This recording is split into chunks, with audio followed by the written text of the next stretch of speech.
বাংলাদেশের প্রত্যেকটি ইঞ্চি নিয়ে ষড়যন্ত্র করা হচ্ছে।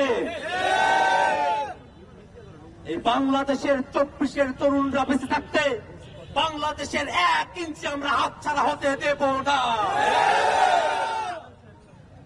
বাংলাদেশকে নিয়ে যে নীল নকশা আঁকা হয়েছে, যে নীল নকশার ভিতর দিয়ে বাংলাদেশে হিন্দু মুসলিমদের যে সম্প্রীতিকে ভাঙার চেষ্টা করা হয়েছে, গতকাল থেকে এখন পর্যন্ত বাংলাদেশের হিন্দু মুসলমান সকলে একত্রে দেখিয়ে দিয়েছে আমরা ওই বিদ্বেষীদের পাতা ফাঁদে পা দিতে পারি না।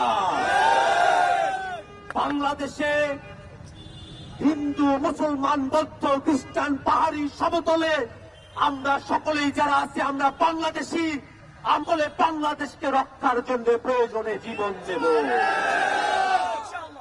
ভাইরা আমার, আমরা এই বাংলাদেশ এমন এক বাংলাদেশ দেখেছি যেই বাংলাদেশে আমাদের হিন্দু সম্প্রদায়ের ভাইরা আজানের সময় হলে পূজার ঘণ্টা বন্ধ রাখে, পূজার সময় মন্দিরে যাতে হামলা না হয় মুসলমানরা পাহারা বসায়।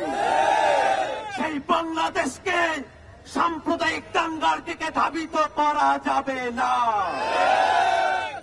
ওরা যদি ভেবে থাকে সাইফুল ভাইকে হত্যা করে হাসনাত সার্জিসের উপরে হামলা করে বাংলাদেশের মুসলমানদেরকে উস্কানো সম্ভব, আমরা বলতে চাই কোনোভাবেই বাংলাদেশের মুসলমানদেরকে উস্কানো সম্ভব নয়। আর স্থিরভাবে বলতে চাই, বাংলাদেশের মানুষ কোন সন্ত্রাসবাদী থেকে বাংলাদেশে আশ্রয় প্রশ্রয় দিতে প্রস্তুত নয়। বাংলাদেশের মানুষ ইসলামের নামে হোক আর হিন্দুত্ববাদের নামে হোক কোন সন্ত্রাসবাদী কার্যক্রমকে বাংলাদেশে 1 সেকেন্ডের জন্য প্রশ্রয় দেবে না।